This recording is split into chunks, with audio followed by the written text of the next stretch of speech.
On a sunny afternoon, sunlight was streaming through the window as I sat on the living room sofa, hugging my stuffed animal, Mr. Bunny.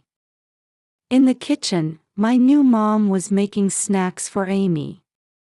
The sweet aroma of chocolate chip cookies filled the entire room.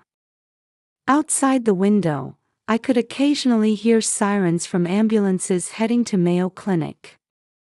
That's where Dad is building a new ward. Dad told me that's also where my real mom received treatment for a long time. Amy, they're ready. Mom's gentle voice rang out.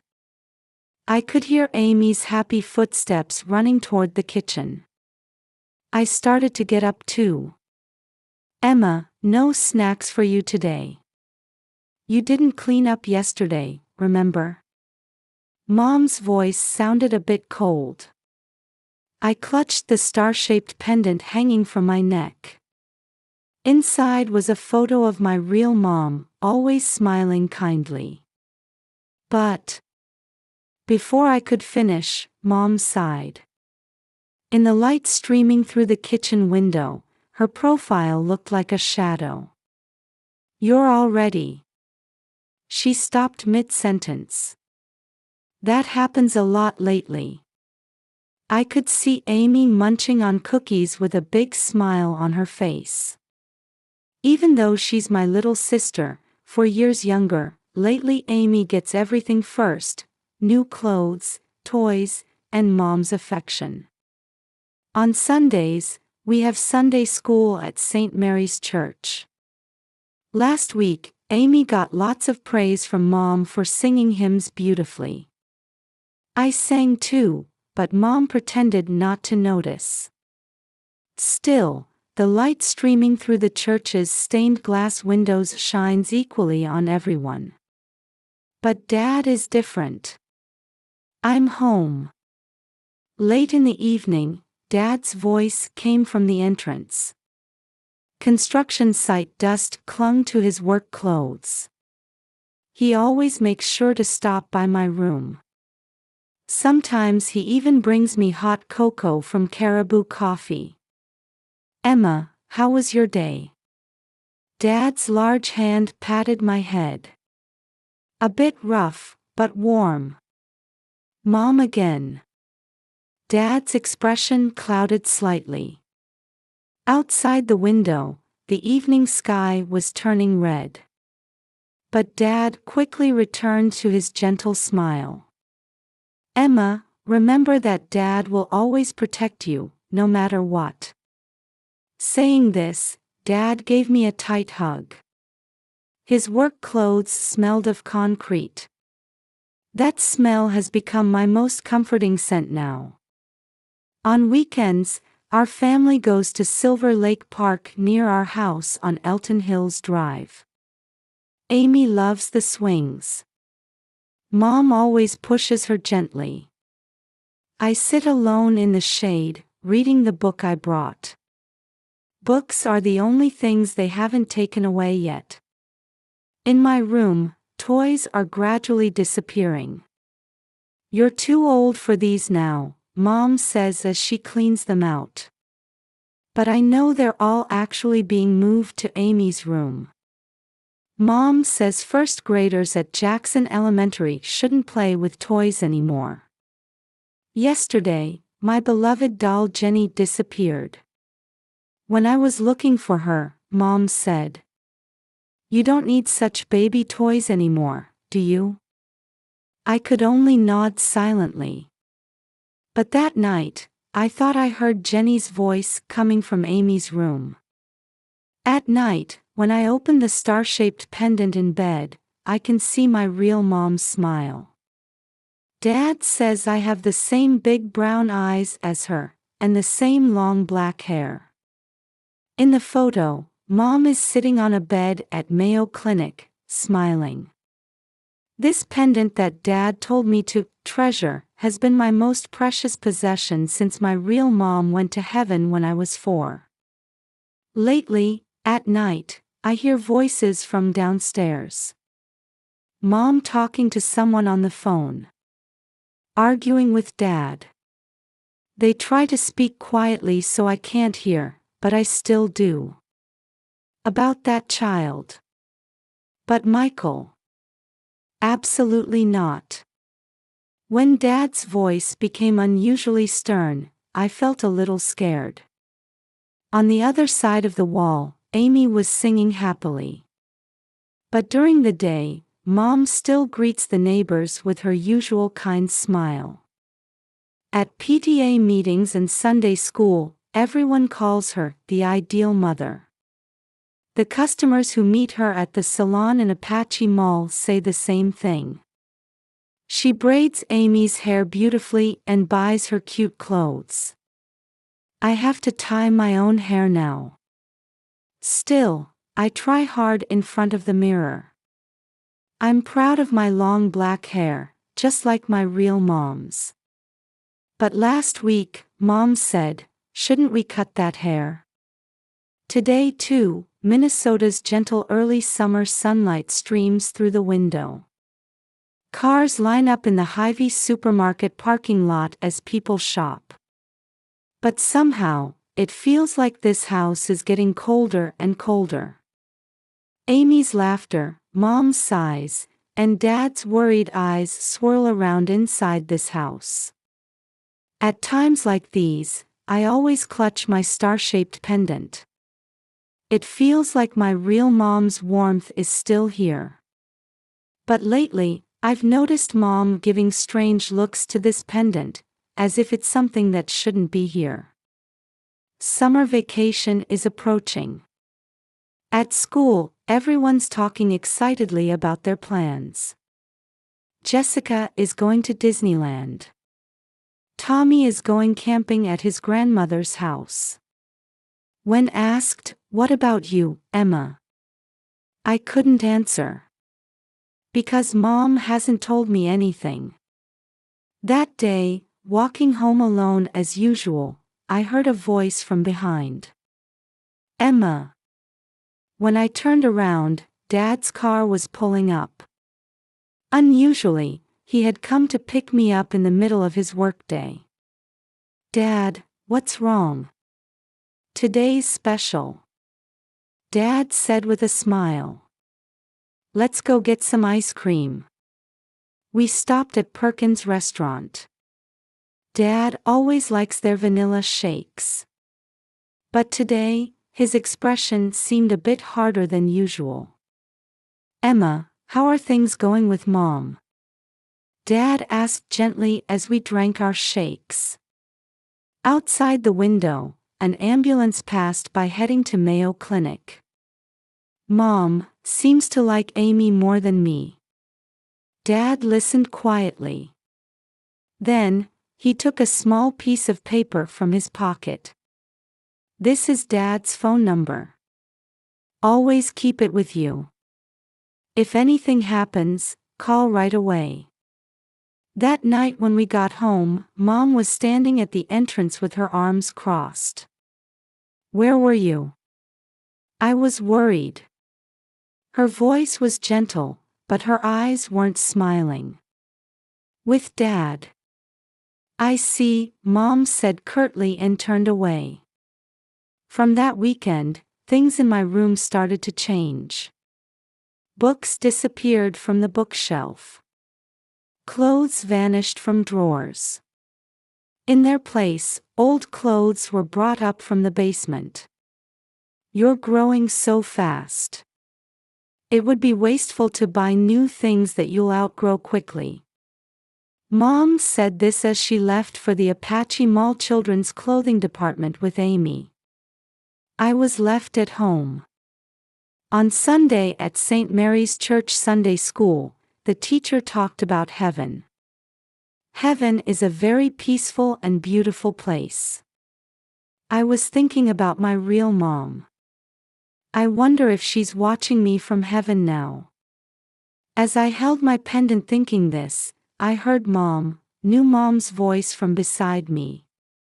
"Emma, isn't it time you took off that old pendant?" The light from the church's large stained glass windows illuminated Mom's face in an eerie way.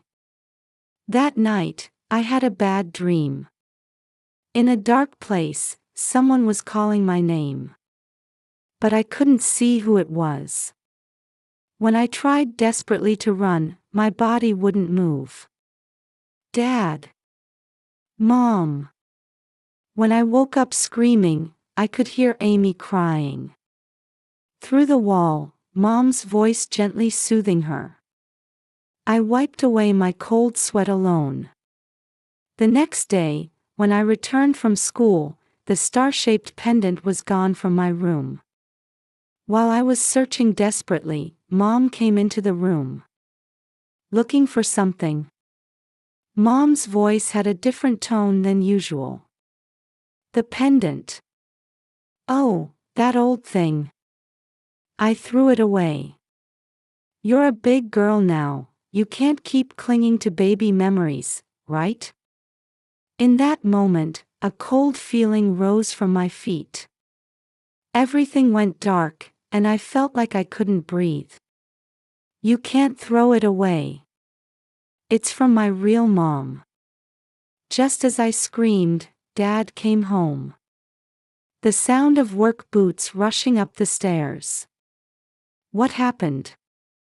Dad's voice echoed. Michael, this child. Mom started to explain. Sarah, Dad's voice was low and strong. You promised.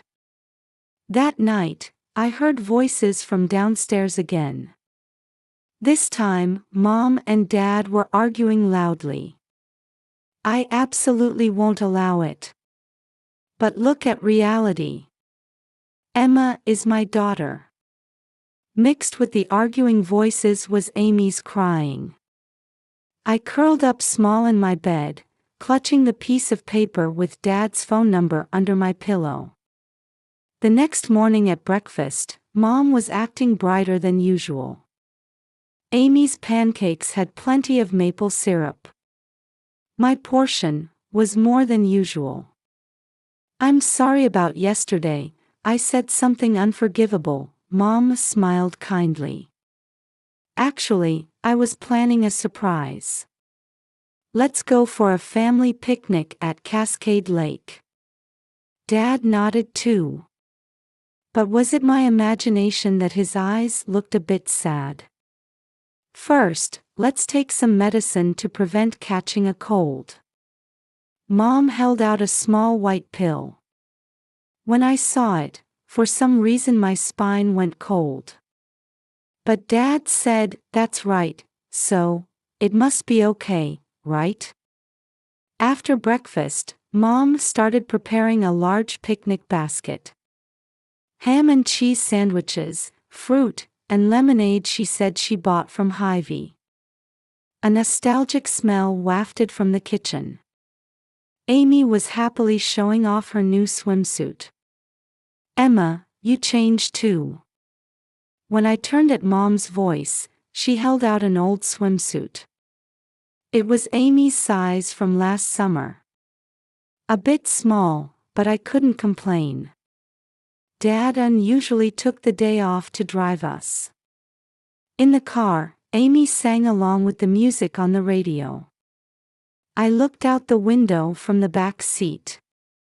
The white building of Mayo Clinic grew distant, the place where my real mom spent her final days.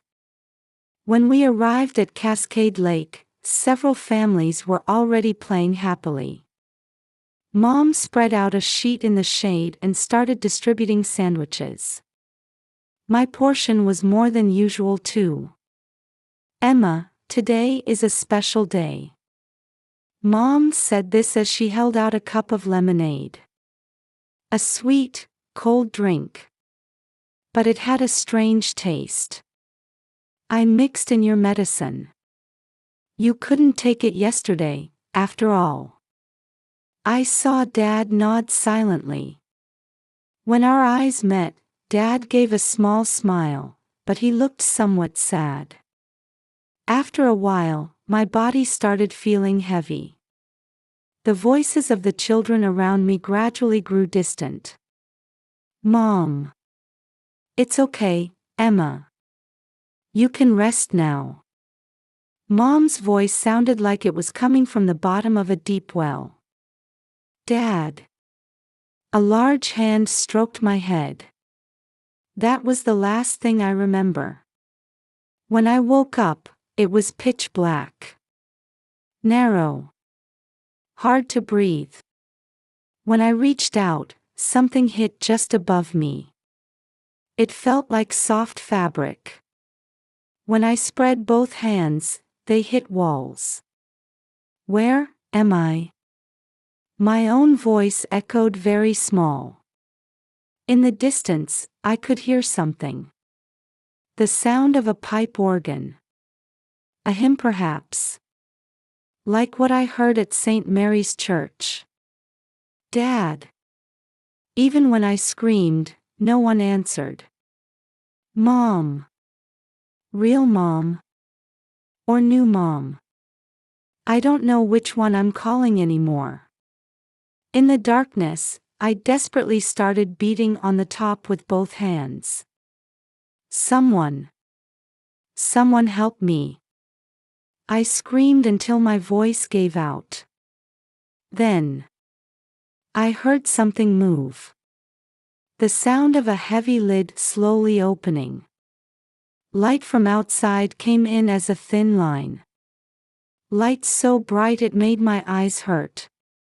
In it, I could see figures in black clothes. At that moment, I understood everything. That this was a church, and I was in a coffin. When the lid opened completely, I slowly sat up. The people in black clothes stepped back one after another. Someone screamed. Someone started praying. And I saw Mom, standing in the front row, about to faint with a pale face. Dad, where was Dad? This is. The pastor was trying to say something in a trembling voice. Just then, the church doors burst open with a loud sound. People in uniforms came in one after another. Police. Paramedics. Emma Bryant. Unknown adults were calling my name. Thank goodness you're safe. If we'd been a few minutes later. We secured the evidence. The suspect. In the confusion, one voice came through clearly. Emma. It was Dad. Still in his work clothes, he ran forward. His arms lifting me were trembling slightly. You must have been scared. Large tears fell from Dad's eyes. But it's okay now. Dad promised to protect you, remember? In the light streaming through the church's stained glass windows, I could see Sarah being taken away by the police. The sound of Amy crying. Yet somehow, in Dad's arms, I wasn't scared anymore. Dad, why? Dad hugged me tighter. Because Dad will do anything to protect Emma. I still don't fully understand the meaning of those words. But as I buried my face in Dad's chest, I understood one thing. This isn't the end. It's a new beginning. The church bells ring slowly. As if announcing the beginning of my new life. On the way back from church, Dad's car drove down unfamiliar roads. The white building of Mayo Clinic and the neon signs of Apache Mall looked different than usual. We're going to a new house. Dad told me. In the back seat, I nodded silently. My body was still a bit heavy, and my head fuzzy. But strangely, I wasn't scared. The new house was near Silver Lake Park. A large maple tree cast shadows in the twilight sky. No one knows us here, so we can live quietly for a while. While Dad carried in the luggage, I looked out the window of my new room.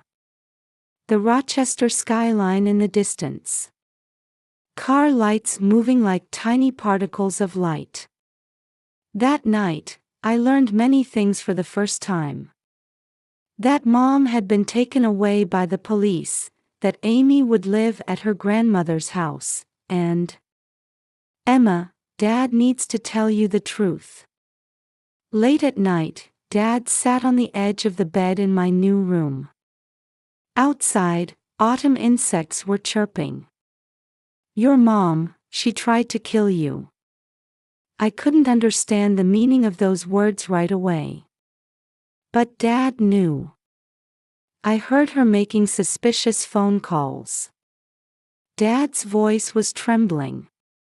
So Dad had to pretend too. To let the police find evidence, to protect Emma. Dad's large hands were shaking. That medicine.